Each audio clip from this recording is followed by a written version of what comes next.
मराठा आंदोलक मनोज जरांगे पाटील यांच्या गेल्या 5 दिवसापासून सुरू असलेल्या लढ्याला अखेर यश मिळाले।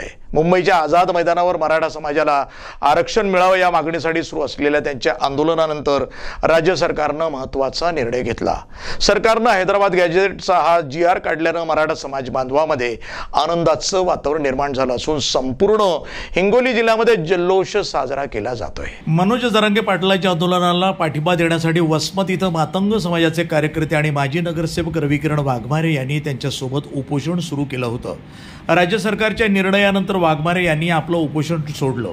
या ऐतिहासिक विजयाचा आनंद साजरा करण्यासाठी हिंगोली, वसमत, कळमनुरी, सेनगाव, औंढा नागनाथसह संपूर्ण जिल्ह्यामध्ये ठिकठिकाणी मराठा समाज बांधव एकत्र आले। छत्रपती शिवाजी महाराज आणि डॉक्टर बाबासाहेब आंबेडकर यांच्या पुतळ्यांना पुष्पहार अर्पण करून फटाके फोडण्यात आले, तर गुलालाची उधळण करत तरुणांनी डीजेच्या तालावर ठेका धरला। एक मराठा लाख मराठा आणि मनोज जरांगे पाटील यांचा विजय असो अशा घोषणांनी संपूर्ण परिसर दुमदुमून गेला। या विजयानं मराठा समाजाच्या संघर्षाला एक नवी दिशा मिळाली आहे। 5 दिवसापासून आमचे आदरणीय संघर्षयोद्धा मनोजदादा जरांगे पाटील हे मराठा आरक्षणासाठी उपोषणाला बसले होते। आज सरकारच्या वतीनं अनेक GR काढून त्यांच्या मागण्याबाबत त्यांनी ठोस पाऊल उचललेले आहेत। त्यामुळे संपूर्ण महाराष्ट्रातील जनतेला आनंद झालेला आहे। वसमत या ठिकाणी आम्ही आदरणीय मनोजदादा जरांगे पाटील यांच्या आमरण उपोषण करून पाठिंबा दिला होता।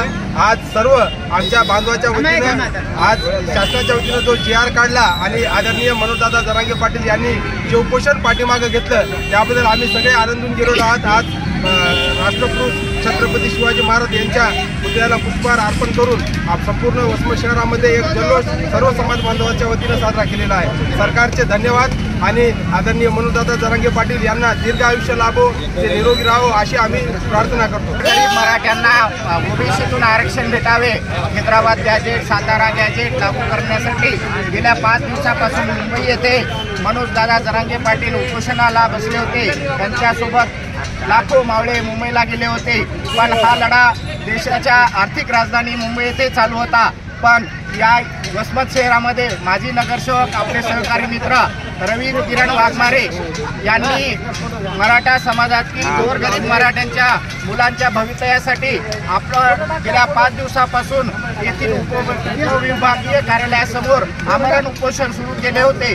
स्वतः रविभाऊ हे मातंग समाजातून येऊन सुद्धा त्यांनी मराठा समाजातील मुलांच्या भवितव्यासाठी जे आपला जीव लावून प्राणत्याग आमरण उपोषण सुरू केले त्याबद्दल समस्त सकल मराठा समाजाच्या वतीने मी रविभाऊचे आभार व्यक्त करतो। प्रतिनिधी नंदू परदेशी, NTV न्यूज मराठी, वसमत, हिंगोली।